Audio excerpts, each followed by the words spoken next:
A paz do Senhor, guerreiras. Queridas, nós estamos no 17º dia da nossa campanha, falando sobre o fruto do Espírito. Hoje nós vamos falar de benignidade e bondade. Eu gostaria que vocês acompanhassem na Bíblia de vocês, no livro de Gálatas, capítulo 5, versículo 22. Eu estarei lendo na versão King James atualizada, que diz assim: Entretanto, o fruto do Espírito é amor, alegria, paz, paciência, benignidade, bondade e fidelidade. Vamos começar com benignidade. Esse mesmo versículo, na Bíblia, na NVI, que é a nova versão internacional, diz assim, mesmo versículo bíblico de Gálatas 5, 22. Mas o fruto do Espírito é amor, alegria, paz, paciência, amabilidade. Então, a palavra benignidade aqui é substituída por amabilidade. Na nova tradução, na linguagem de hoje, a mesma palavra é substituída por delicadeza.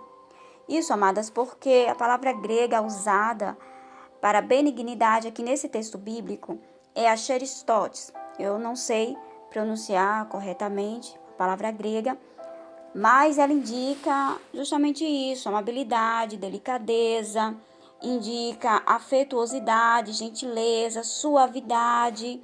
Então, quando você é uma pessoa benigna, quando você tem o fruto do Espírito, benignidade, você vai tratar as pessoas de maneira gentil, de maneira amável, não com grosseria, porque você vai visar o bem daquela pessoa.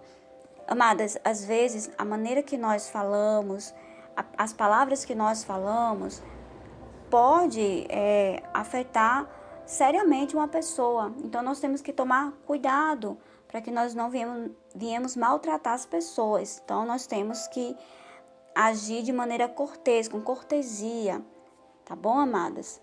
Para que as pessoas venham se sentir bem, né, quando falar conosco também.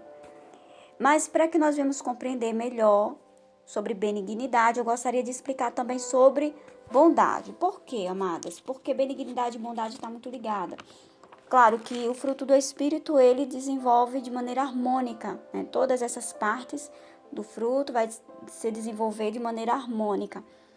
Mas a benignidade é você querer o bem das pessoas. E a bondade é você trabalhar ativamente pelo bem alheio. Então, essas palavras estão muito ligadas.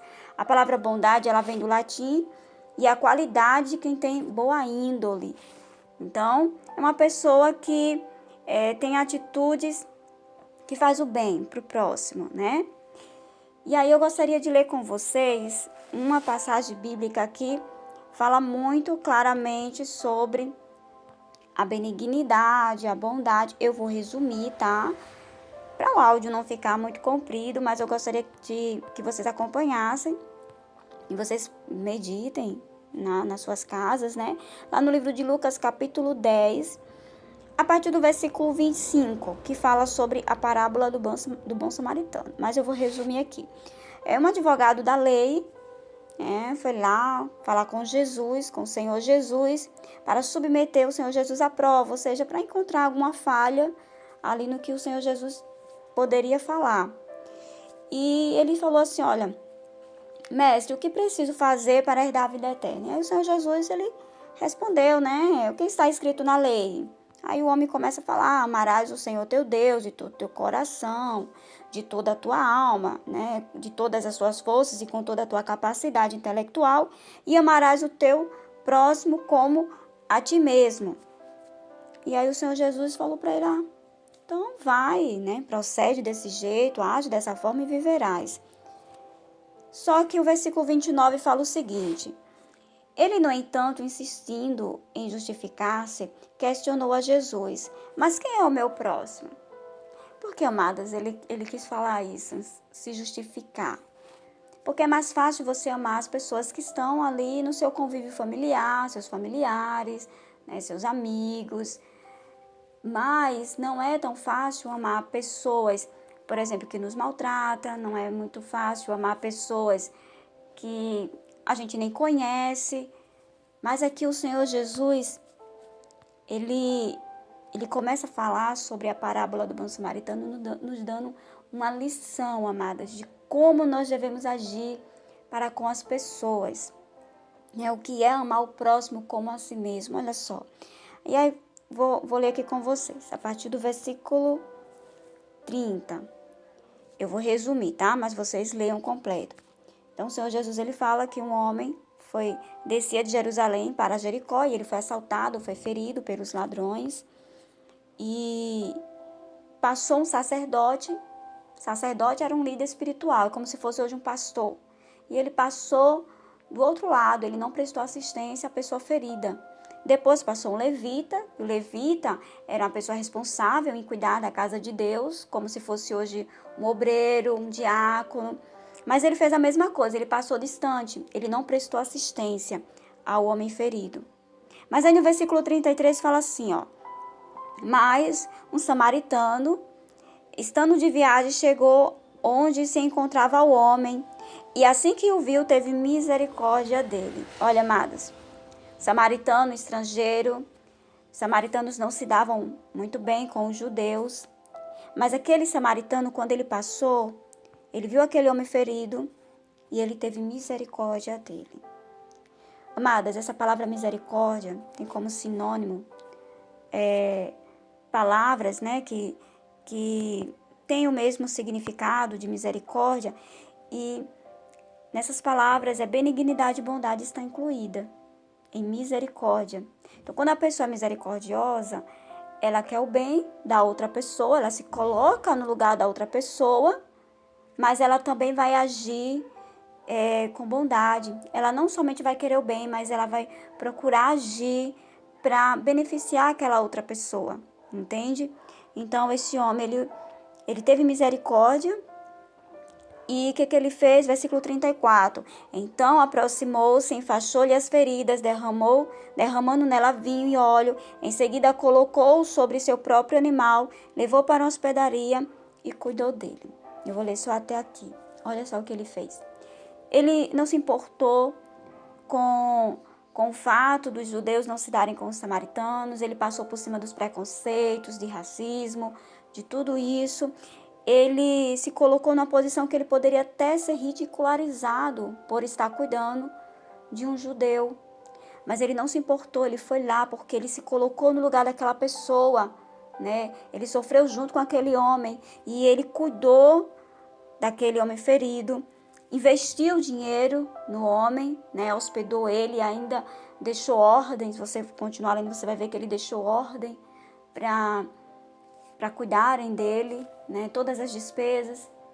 Então, esse homem, ele é um exemplo de um homem benigno, de um homem bondoso. Ele não fez isso para se aparecer.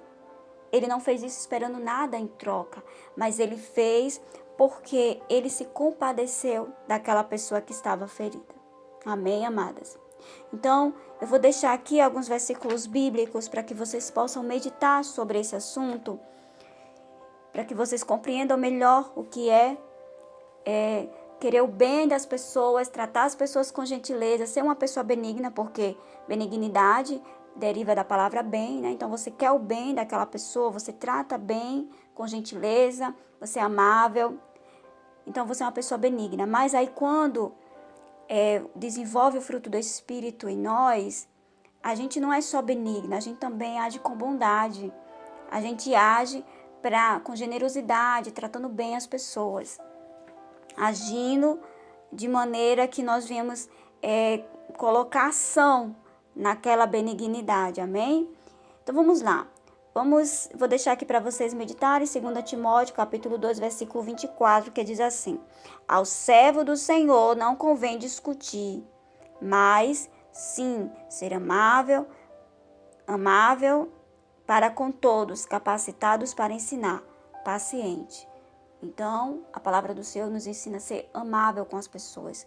Não tratar as pessoas com grosseria, mas de maneira amável. Até para corrigir as pessoas, a gente tem que saber falar, ter sabedoria no modo de falar. E vou deixar também aqui para vocês o livro de Gálatas, capítulo 6, versículo, eu vou ler o 9 e o 10, que diz assim: e não nos desfaleçamos de fazer o bem, pois se não desistirmos, colheremos no tempo certo. Sendo assim, enquanto temos oportunidade, façamos o bem a todos, principalmente os da família da fé. Amém?